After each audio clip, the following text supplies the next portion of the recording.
I believe you're either an authority of one or an authority of none.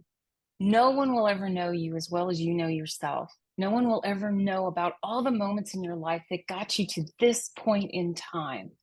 Now, that begs the question, what is authority of one? Authority of one is understanding yourself so well that you become the author of your future by design and not by default.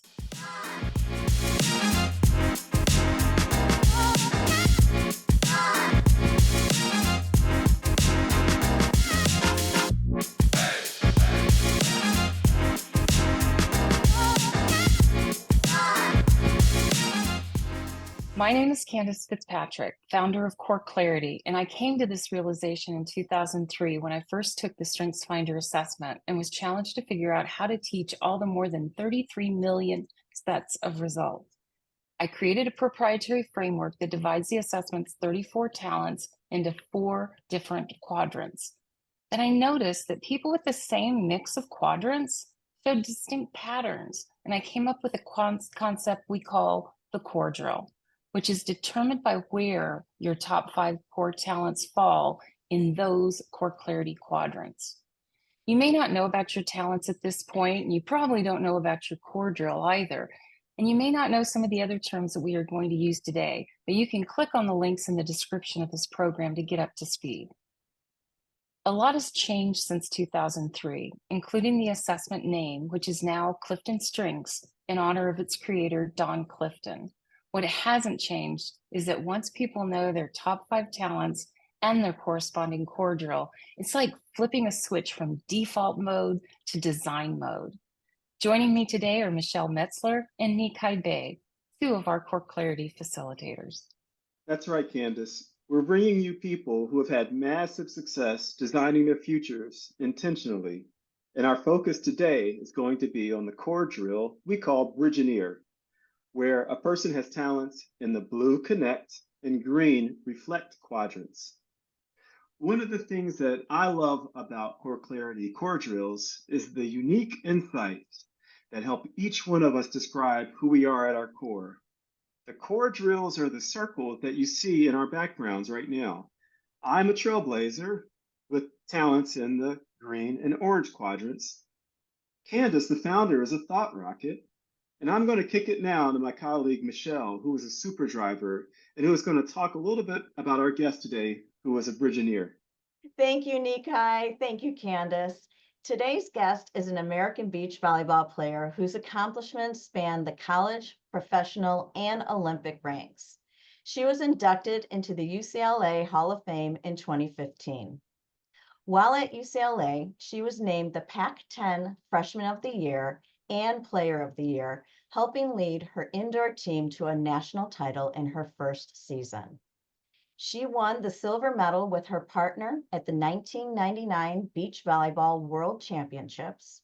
And at the 2000 Games in Sydney, our guest and her partner became the first African Americans to make the U.S. Olympic beach volleyball team, placing 5th. She is currently head coach at the Masters University in Santa Clarita, California. Please welcome to the show, Annett Davis. Annett, we are so glad to have you here. Welcome to Authority of One. Thanks for having me. I'm excited to be here and excited to hear also what you guys have to say. And yeah, this is going to be great. Wonderful, wonderful. So let me just kick it off and say, since this is an Olympic year, there's always so much interest in the athletes' backstories and really how they pursued their dream of becoming an Olympian. So naturally, I need to ask, how did you start playing volleyball and when did that evolve into training for the Olympics? So I started playing volleyball in the 7th grade. I played other sports as well, but my big sister played the sport and, you know, she's 10 years older than I am. So I was kind of following in big sister's footsteps. I would go to all of her games, shag balls for the team and cheer her on. It just looked like such a great fun sport with some big, strong, powerful women. So I just thought, hey, this is something I want to do. As far as the Olympics go, I think definitely when I was younger, probably around 9th grade or so, I realized that I was good at the sport, but I wasn't sure. I thought I would play indoor volleyball actually in the Olympics, but after I graduated from college, I steered into beach volleyball. And my best friend and I, we went out for the team and made it in 2000. But making an Olympic team was something that was definitely top of mind as I was growing up. So if I could just ask you, Annette, then, so you've said you played indoor volleyball at UCLA, and you thought perhaps if you were to go to the Olympics, it would be for that. Tell me about that transition from the indoor volleyball to beach volleyball. It's quite different, right? It was one of the hardest things in my life. It was very humbling, you know, to be really good at something, to be a champion at something, and then to switch to a sport where you go, you know, from 6 people down to 2 people. We had never played beach volleyball. And it's just very hard to do with the sand. You have all of the elements. At that time, the court was the same exact size.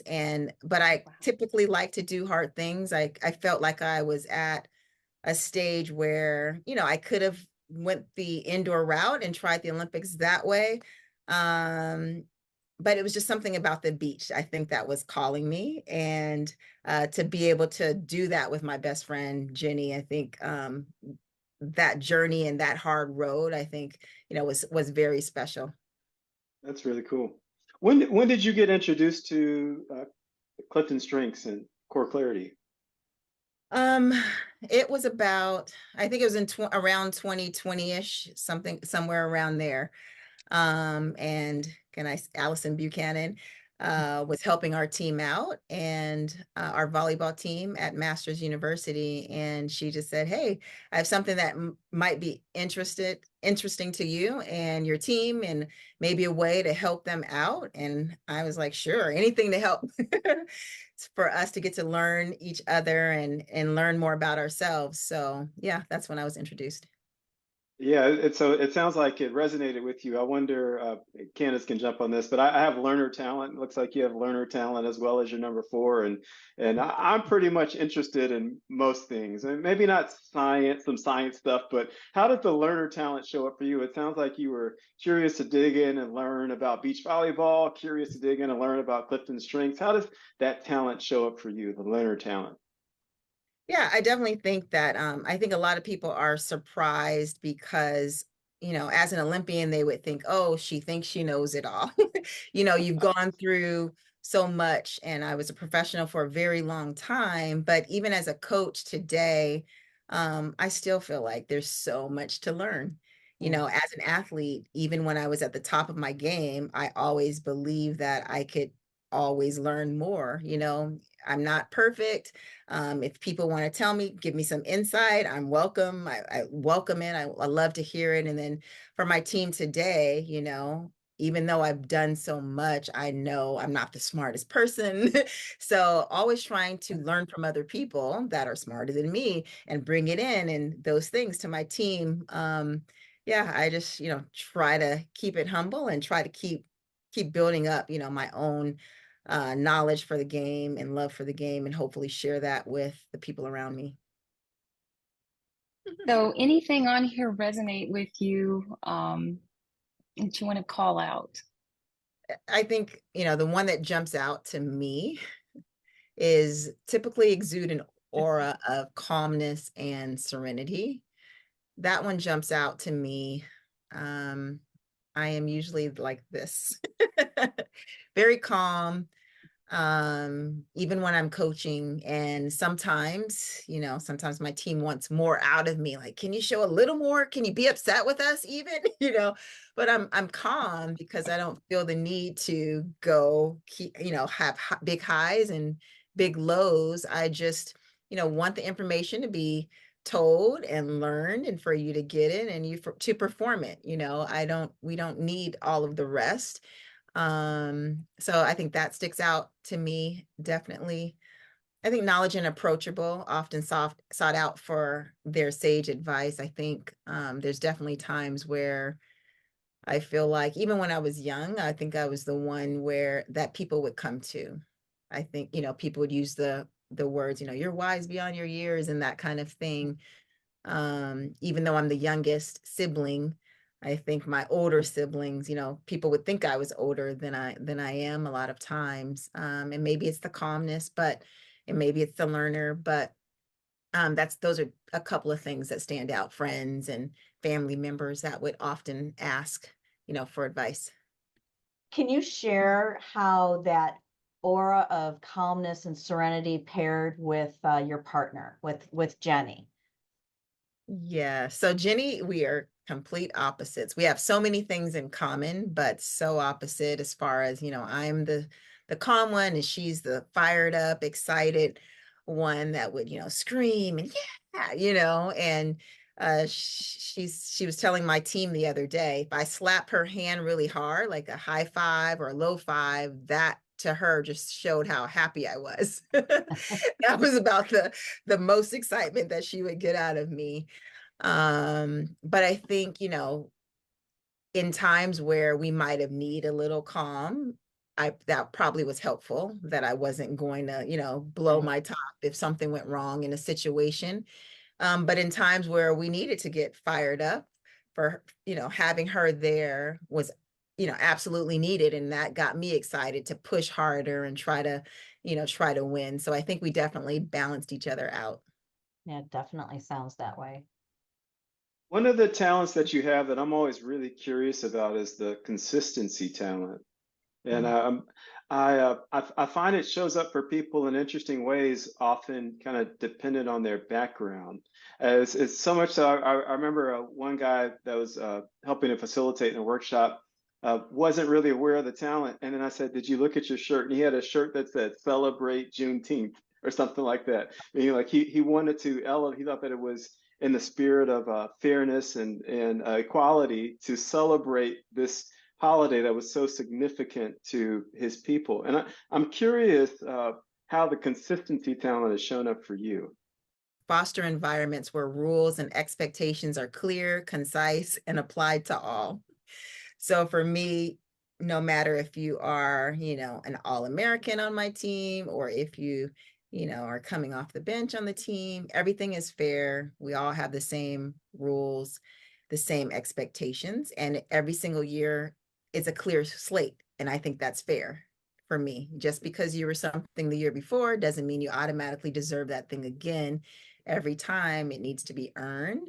And the other one is champion the underdog to level the playing field. Thinks everyone deserves a chance. And I think that's why, just like I said, every single year I tell them it's a clean slate. We all work hard, but we have to earn our spots. And then it's funny because even at practice today, I found myself on the sometimes we call it the challenger side. It's the non-starter side. And I just want to help them, get to be better and better, because I believe that they can. So I love for the underdogs to win. And I think in college, I got a lot of that experience because I didn't always start. I wasn't always a starter, but I would always fight to win no matter where I was, on the court. And so, I just believe that, with hard work, everyone can excel. And I just want to see all of my girls succeed. I thought one of the key points from one of our earlier podcasts that the gentleman who was in the Olympics from the Canadian team mentioned about doing what the competition is not willing to do. And I found that to be an interesting idea. Obviously, you had a pretty quick ascent. So there was something that you were doing that the competition wasn't doing. And I'd be curious for you to speak to that. What do you think that was that allowed y'all to have that kind of success? I always say it was the Lord. I don't think that for me, I don't think that it was us. I think we were put in situations that helped us out. It's not normal that people who have never played the sport are allowed to play with girls or women, sorry, who are, number 2 in the United States or number 3 or number 4, but they allowed us to play with them. I don't know why, but they did. And it just doesn't happen. If anyone else were to go up and to ask them, they would probably look at them like they were crazy and say, no, but we were given these situations. I think that allowed us to succeed. We had a coach, that, was a really good trainer, worked as hard, who knew what she was doing. She trained other top players, and so just being put in the situation in order to succeed. I think that's what helped us to do it so quickly, to be honest. Feel that it was then your responsibility to push even harder, to do your best, even to the next level? I think because, our goal was to make the Olympics, right? You have to be the best. And because of that, I think, that's what pushed us and that's what kept us going. It's a hard road to travel around the world and then also play here in the US tournaments. And, we had husbands at the time. And the second time we both had a child, kids each. So, to be able to do that, I don't know, it had to be important for us to leave things behind to go do this. So yes, in a sense, sure, I felt there was a sense of responsibility, I guess. But I think just the desire to reach our goals, I think what was pushing us. Well, that whole the last bullet point on all of the talents is about how might it work, what's a cautionary statement? Sure. And to maintain trustworthiness and sanity, you must learn when and how to say no. It's probably the most important lesson that people with responsibility will ever learn, because you're willing to take on that responsibility. You love taking on that responsibility. But where do you put the line so that people don't take advantage of you? Yeah, that's a tough one. I think when I was younger, definitely that was something I struggled with. I would try to be superwoman. I called it, do everything, say yes, if things came my way. And then I was just, it was a weight. It was heavy, but the older I've gotten, the more I've released myself from being that. I don't need to be everywhere and do everything and take care of it. And, someone else can. So I'm definitely, that's been a journey, definitely, that I've been on, learning when to release things, because I also believe that if I take on everything, I'm not allowing someone else to learn how to do something, right? Yes, I can cook that meal for you, but so can so-and-so, and that might give her an opportunity. So I can't snatch it all up. Sometimes when people ask, can someone do something? Sometimes I learn, sometimes you just got to be silent. Because you can't do everything all of the time. So that's definitely something I think I used to feel like I had to take it all on, but now I know that, one, it's not healthy for me or my family, and I just can't. If I try to, I will physically break down, right? We're not meant to take on everything ourselves. I'm curious about that process for you. Candace talks a lot about the talents turning into people taking the talents and when they become mature in this work, then it goes from the place where you feel like you need to take on everything to, oh, there are other people that can do these things. What's that process like for you in your life of turning these talents, turning your cordial, these talents into maturity? Is that a journal process for you? Is that just an aha moment for you? How are you able to take these kind of this raw data, this raw information, this clay, and then shape it into these beautiful creations? And it sounds like you're kind of a master at doing that as I'm hearing your stories. How do you shape that in your life? I honestly, I do a lot of Bible studies, and I think, going to when I'm doing that, there's a lot of reflection questions, and there's things that I have learned through the years, like, that have taught me, okay, again, just like this whole thing, I don't have to do that. And when I do, I'm taking it away from someone else. And so just really thinking about the truth of that statement. And, sometimes, you need to help someone by not doing something, you can help them because they can now learn. And I'm finding that I find that with my team as well. There's questions they ask me, I can easily answer. I know the answer, but it's not going to help them sometimes for me just to give it to them. They also have to learn, how do I find it? How do I seek it out? And then sometimes I'll say, go do it and then report back to me so I can make sure. And if you need help, I can help you. I can tell you the steps, but how to get there. Which of the talents would you say has been the most difficult that you interact with, has been the most challenging to interact with, of your top 5 talents? To The interact. harmony, yeah. Which one has been caused the most consternation, or the one that's caused you the most struggle? I'm noticing the harmony. I don't know how this works for you, Michele, but my mind goes to harmony and wanting to make things peaceful and be the mediator and stuff. Yeah. Maybe that isn't it, but I'm curious about which one maybe you struggle with mostly, if you. I believe I'm loyal. I do like working in small teams. So I think if it's the opposite of that, if it's something large, that's when I have that's when I have trouble, relating. Does that make sense? Mm-hmm. It So Yeah, does. it like does. the small, even with my teams, I feel like small groups, I'm really good at encouraging and pushing, the 1 or 2, I can pull them aside, but the big groups, not as much. I just feel more comfortable with tight, the smaller, tight knit.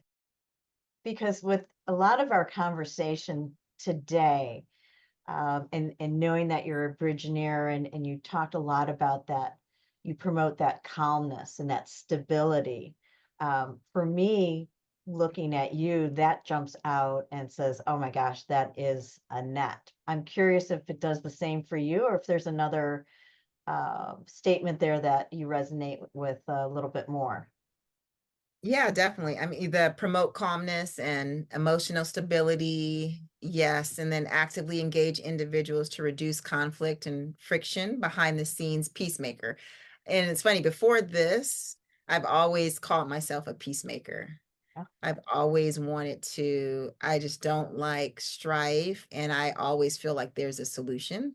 There is common ground if we allow ourselves to listen to one another and find it and communicate, right? I think all those things are important. And my husband and I, a lot of time we'll do marriage counseling for people that are struggling, because we think that marriage is so important, and you get married, let's stay together. And so we help them in order, again, we're looking for those win-win solutions, right? Reducing the conflict, how can we do that, and always trying to look for the good.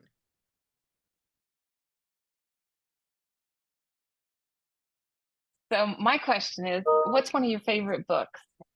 That I'll tell you a good book that I read recently. It was called The Christian Athlete, that I wish I would have read when I was, in high school. It was very good. Had my team to read that as well, but just talking about all of the ways that we can that we can glorify God in what we do. So how to win, how to lose, what happens if you're injured. So all the things that could happen, it talks about those things. So I really love it, obviously, because I coach and have about 30 girls that are under my care. Other than volleyball, what is a sport that you love? Basketball. My dad was a basketball player, and he played in the NBA for a little bit, long time ago, before I was born. But he was a basketball coach, and I would always go to his games and just, I'd help videotape the games for his team. And I just love it. It's fast paced, lots of energy, and, great athleticism. Love it. Was there ever a situation where you walked in and you realized that you used that Bridgeneer piece to maybe to help everybody get along, to bring calmness to a room where other people maybe had tried and not succeeded in it, but you just naturally stepped into that Bridgeneer role, sharing information and helping them get along, and just where it might have surprised you afterwards? And maybe I feel like that a lot in the marriage counseling sessions when you sometimes you feel like there's, you go in a room and it feels like there's no hope, and you just see the anguish and the strife and the things that are going on, and yet you want so badly to help and be a bridge the best you can. And yeah, there's times that we leave and it's like, wow, it actually worked. And you're happy and people are leaving with smiles, and they're ready to do the work. Those are times when I feel like, What would be the final message that you would like to leave with our audience? Having heard your story, a brief look at your talents, your core drill being a Bridgeoneer, what is that final message? I would say, I think this is great. If they haven't, tapped into this, like even talking to you guys today, I think I still have, again, I've learned more about myself. And I think that's really important to know and to connect certain things. Okay, why am I, how does this all work out? And again, realizing that, we look around this quadrant here and that we are still so different, and yet it could all be a beautiful thing. We can all work together. And I think that's important to find.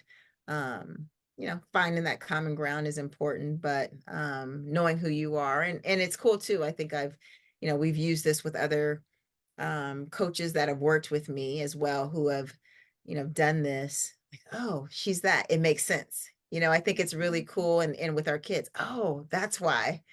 You gain a lot of aha moments. And so I really think that it's beneficial. And thank you so much for sharing your story.